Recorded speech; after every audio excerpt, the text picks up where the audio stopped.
कुछ दिन पहले मैं कहीं गई थी। वहाँ एक लेडी गार्ड ने मुझसे पूछा, मैडम बच्चों को साथ नहीं लाई? अमूमन ऐसी बातचीत ना मुझे बिल्कुल पसंद नहीं आती, लेकिन एक सिंगल वुमेन होने के नाते आपको अक्सर ऐसी बातचीत का सामना करना पड़ता है, तो धीरे धीरे आपको आदत भी पड़ जाती है। तो मैंने भी हंसकर कहा, बच्चे हैं ही नहीं, आई एम सिंगल। उस लेडी गार्ड ने मुझे ऐसा लुक दिया जैसे मुझ पर न जाने कितना बड़ा पहाड़ टूट पड़ा हो। पता नहीं मैं कितनी दीनहीन दुखियारी बेचारी हूँ कि मेरी शादी नहीं हुई। ये मान लेना आज भी कितना मुश्किल है कि शादी ना करना एक चॉइस भी हो सकती है।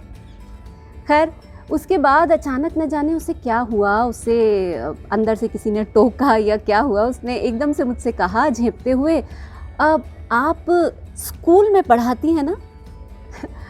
उसने स्कूल पर इतना ज़ोर दिया ताकि मैं ये मान लूँ कि वो स्कूल के बच्चों की बात कर रही थी। चलिए मान लीजिए मैं स्कूल में पढ़ाती हूँ, एक टीचर हूँ, एक पत्नी हूँ, एक माँ हूँ। तो क्या ये ज़रूरी है कि मैं हमेशा अपने पति या बच्चों को साथ में लेकर घूमूँ? क्या एक पत्नी, एक माँ, एक औरत नहीं होती? उसकी कोई इंडिविजुअलिटी नहीं होती? क्यों एक अकेली औरत अकेले घूमने नहीं जा सकती? दूसरा सवाल ये कि हमें लोगों की ज़िंदगी में इतनी दिलचस्पी क्यों होती है? खासकर अगर वो महिला है तब तो दिलचस्पी का लेवल ही कुछ और हो जाता है, और सिंगल है तो फिर तो और ही ज़्यादा दिलचस्प हो जाती है उसकी ज़िंदगी। क्यों हम ये जानते ही कि कोई महिला सिंगल है उससे जज करना शुरू कर देते हैं? अक्सर लोगों का परसेप्शन ये होता है कि अगर कोई महिला सिंगल है तो वो या तो बहुत ही अकेली और दुखी होगी, या फिर बहुत ही चंट चालाक टाइप, या फिर फ्री बर्ड, बिना किसी जिम्मेदारी के ऐश की ज़िंदगी जीने वाली। बहुत से लोग तो सिंगल महिला को करप्ट साबित करने पर तुल जाते हैं।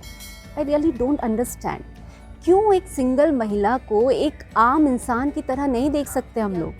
जिम्मेदार या गैर जिम्मेदार होना ये इंसान के नेचर पर डिपेंड करता है।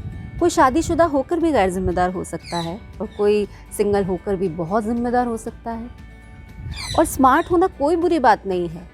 आज की दुनिया में जहाँ लोग एक 6 महीने की बच्ची को गलत नज़र से देख सकते हैं, उसके साथ हैवानियत कर सकते हैं, ऐसे में अगर कोई औरत स्मार्ट नहीं होगी तो क्या वो बाहर की दुनिया में सरवाइव कर पाएगी?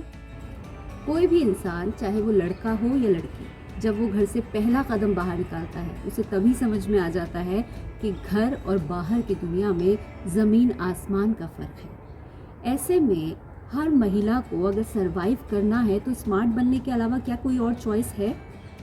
किसी महिला का सिंगल स्टेटस ना तो उसके करप्ट होने की निशानी है, ना ही शादीशुदा होने का लेबल सती सावित्री होने की गारंटी। एक्चुअली फ़र्क नज़रिए का है।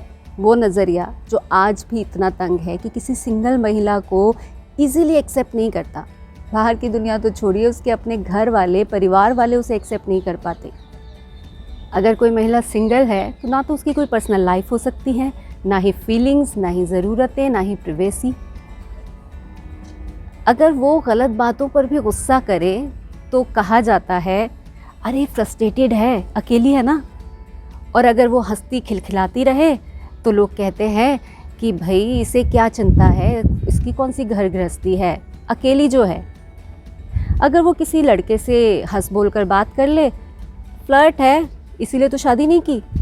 अरे भाई जीने दो किसी तरह। तो सिंगल वुमेन से एक्सपेक्टेशंस तो सारी रखी जाती हैं, मगर अधिकार के नाम पर सिर्फ खाना पूर्ति की जाती है। धर्म तक तो उनके साथ भेदभाव करता है। रस्म और रिवाज में उन्हें ऐसे इग्नोर कर दिया जाता है जैसे उनका कोई अस्तित्व ही नहीं है। आपको नहीं लगता दिस इज़ हाई टाइम जब लोगों को अपनी सोच बदलनी चाहिए? दूसरों की ज़िंदगी में झांकने की बजाय अपने अंदर झांकना चाहिए। मंथन करना चाहिए कि प्रॉब्लम किसी सिंगल वुमेन में नहीं है, बल्कि आपकी सोच में है, जो किसी भी महिला को अकेले देखते ही उसे 1000 तमगों से नवाज देती है। पर एक बात बताऊं आपको, लोगों की सोच पर गुस्सा ज़रूर आता है, कभी कभी बहुत ज़्यादा आता है, लेकिन एक वक्त के बाद फ़र्क पड़ना बंद हो जाता है। यही है आज की स्त्री, जो दुनिया की परवाह नहीं करती, ना ही ऐसे लोगों की जो उसे एक इंसान तक का दर्जा देने को तैयार नहीं है। और आज मैं हर उस औरत को सल्यूट करती हूँ जो अपनी ज़िंदगी अपनी शर्तों पर अपने तरीके से जी रही है। Stay strong, stay single, happy women's day.